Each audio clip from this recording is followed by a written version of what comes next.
ഭാഗ്യം ഇവിടെ ഒന്നും ആരുമില്ല, സമാധാനമുണ്ട്. ഏതടി 3 പേര്? പണിയായല്ലോ. ഞാനായിട്ട് പോയി ചോദിക്കണ്ട, അവരായിട്ട് ചെയ്യട്ടെ, അല്ലെങ്കിൽ മോശമാണ്. അവര് ചെയ്യുന്നവരോടെ കൈ കെട്ടി നിൽക്കാം. നമ്മള് നോക്കണേ. ഇതങ്ങനെ പലതും കാണും, മൈൻഡ് ചെയ്യണ്ട. നമ്മളെ ലൈഫ് ഇട്ട വണ്ടി കാത്തിക്കുക. എന്നാ 5 പോയി കൊടുത്തോ. ഞാന് ആ 5 രൂപേന്റെ ലൈസിന് 5 പീസേ ഉള്ളൂ. ഫുള്ള് കാറ്റാ. ഇവരൊന്നും ചെയ്യുന്നില്ലല്ലോ. ഞാൻ പോയി ചോദിക്കണോ അല്ലെങ്കിൽ വേണ്ട? അത് മോശമാണ്. ഇവിടെ തന്നെ നിക്കാം. എടാ നമ്മളത്ര നോക്കി നിക്കാണല്ലോ, പോണില്ലല്ലോ പണ്ടാരും. 2 പീസ് കൊടുത്ത് ഒഴിവാക്കിയല്ലോ. എന്നാൽ 2 പീസ് കൊടുക്കുക, അല്ലെങ്കിൽ വേറെ ആളൊക്കെ മുടിക്കും. അമ്മമാരെ നോട്ടാ നോക്കണത്. എന്നാ വാമനെ കൊടുക്കാം. പുണിങ്ങേ. അല്ല, എനിക്കിതൊന്നും വേണ്ട. പിന്നെ ഞങ്ങളെ നോക്കിയത് അത് എന്റെ വണ്ടീന്.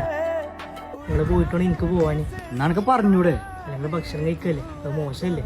ഇതെന്ത് സാധനടാ? അടപ്പോ മറ്റേതാ ഇൻവെർട്ടർ. ആയിക്കും തോന്നി മണ്ടന്മാർ ഇൻവേർട്ടർ അല്ല, ഇൻട്രോവേർട്ട്. അങ്ങനെ പോയിക്കോട്ടെ. പോയിക്കോ. ഒന്ന് ബാക്കിലോട്ട് വെക്കോ.